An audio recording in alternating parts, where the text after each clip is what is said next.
Soy Sofía Bennett. Tengo 32 años. Soy diseñadora gráfica en Denver, Colorado. Y esta mañana me desperté con 29 llamadas perdidas de un número de Illinois. Me quedé mirando el teléfono tanto tiempo que el café se me enfrió en la mano. Porque en el fondo, antes de escuchar un solo mensaje de voz, ya sabía quién tenía que ser. Hay recuerdos que no se desvanecen con el tiempo. Esperan. Se sientan en silencio en los rincones oscuros de tu vida hasta que una mañana ordinaria resurgen y te arrastran de vuelta. Para mí, fue un sonido, un número, una pantalla parpadeante. Y de repente, tenía 12 años otra vez, parada sola en Union Station en Chicago, viendo cómo las únicas personas que debían protegerme convertían mi miedo en entretenimiento. Mi mamá me abandonó en una estación de tren como broma. Se rieron. Incluso apostaron si sería capaz de encontrar el camino a casa sola. Todavía recuerdo cómo se me cayó el estómago, al darme cuenta de que no vendrían por mí, como cada rostro en esa estación me resultaba desconocido, como toda la ciudad se sentía demasiado grande, demasiado ruidosa, demasiado fría para una niña pequeña con casi nada de dinero en el bolsillo. Ese fue el día en que todo en mi vida se dividió en dos versiones. La niña que había sido antes de ese momento, y la persona en la que tuve que convertirme después. Nunca volví. Ni esa noche, ni la semana siguiente, ni jamás. Construí una vida diferente, un nombre diferente, y un futuro tan lejos de ellos que la mayoría de los días casi podía creer que ya no existían. Pero esta mañana, esas 29 llamadas perdidas probaron algo que había pasado 20 años intentando enterrar. El pasado no siempre se queda donde lo dejas. A veces viene a buscarte.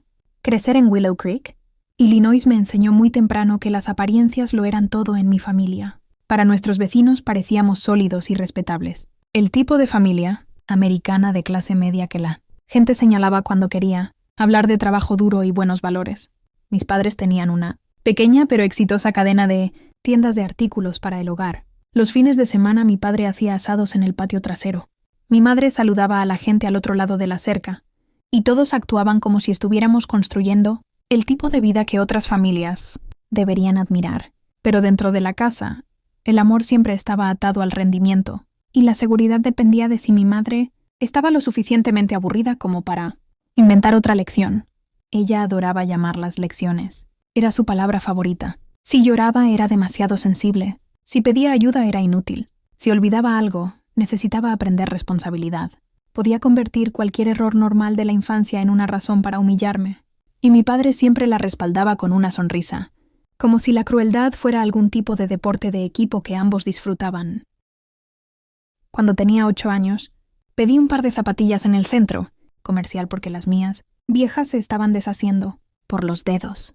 Mi madre me dijo que estaba siendo mimada. Me llevó a un banco, cerca del patio de comidas, y dijo que si quería vivir en el mundo real, podía empezar por sentarme allí sola y aprender que nadie me debía nada. Me dejaron allí casi 3 horas.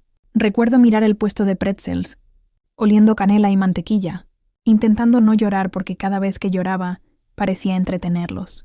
Cuando finalmente volvieron, mi padre se rió y le preguntó a mi madre si le debía $20, porque había apostado que seguiría sentada en el mismo lugar. Cuando tenía 10 años, lloré después de un partido de fútbol juvenil porque un grupo de chicos de la escuela se había burlado de mí en el estacionamiento. En lugar de consolarme, mis padres condujeron hasta el otro lado del estacionamiento del estadio.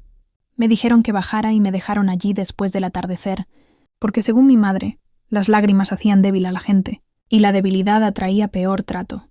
Me senté en un bordillo de concreto con los brazos alrededor de las rodillas, viendo cómo los camiones se iban uno por uno hasta que volvieron casi 1 hora después con comida, rápida para ellos y sin ninguna disculpa para mí. Ese era el patrón. Todo se convertía en una prueba. Todo se convertía en una broma a mis expensas. Todo se convertía en una forma de probar que el mundo era duro, como si necesitara que lo hicieran aún más duro. La parte más extraña era que nunca se consideraron crueles. Hablaban de carácter, de temple y de prepararme para la realidad. Usaban palabras grandiosas para hacer que las cosas feas sonaran nobles. Si alguien les hubiera preguntado, habrían dicho que estaban criando a una hija independiente, pero independencia no era lo que estaban construyendo. Era miedo, hipervigilancia, silencio.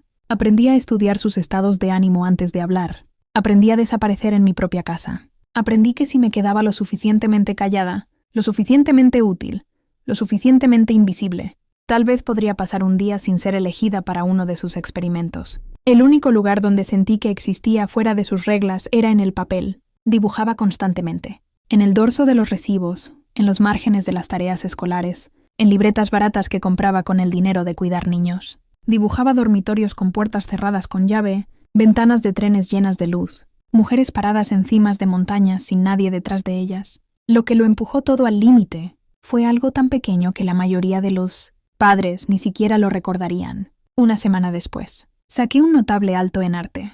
No en matemáticas, no en ciencias, en arte. La única materia que me hacía sentir viva. Estaba orgullosa hasta que entré por la puerta principal y vi a mi madre sosteniendo la libreta de calificaciones como si fuera evidencia de un fracaso moral.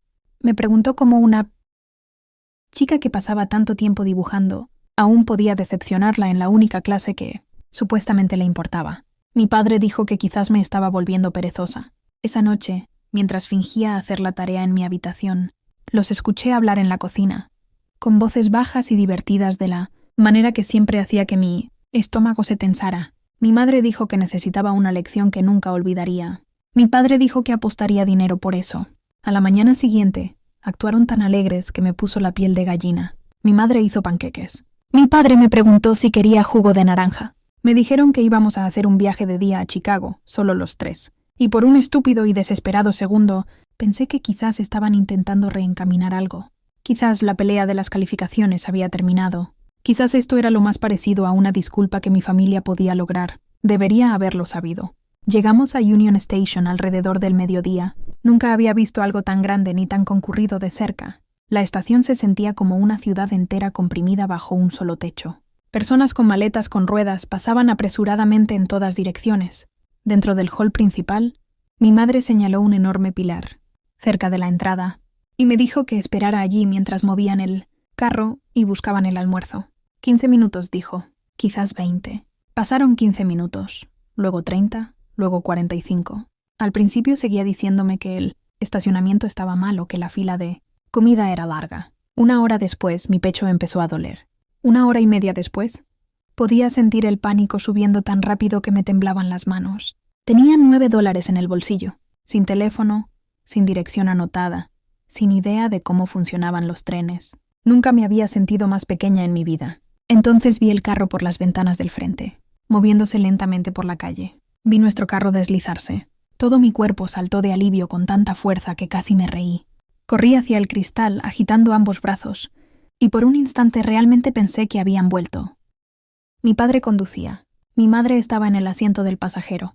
Ambos me estaban mirando directamente. Mi padre sonrió primero. No la sonrisa aliviada de alguien que encontró a un niño perdido. La sonrisa de alguien que ve un remate caer exactamente como esperaba. Mi madre bajó la ventana lo suficiente para que la escuchara sobre el tráfico. Gritó: «Apuesto $50 a que ni siquiera puedes encontrar el camino a casa». Luego se rió. Mi padre se rió con ella. Levantó una mano del volante en ese estúpido pequeño gesto de pulgares arriba, como si se estuvieran felicitando por ser ingeniosos. Luego el carro se alejó y desapareció en el tráfico. Ese fue el momento en que el mundo cambió de forma para mí. Una cosa era temer que pudieran olvidarme. Otra cosa completamente diferente era verlos elegirlo, verlos disfrutarlo, darme cuenta de que mi miedo no era un efecto secundario de lo que estaban haciendo. Era el objetivo. La persona que finalmente me notó fue una empleada de la estación llamada María.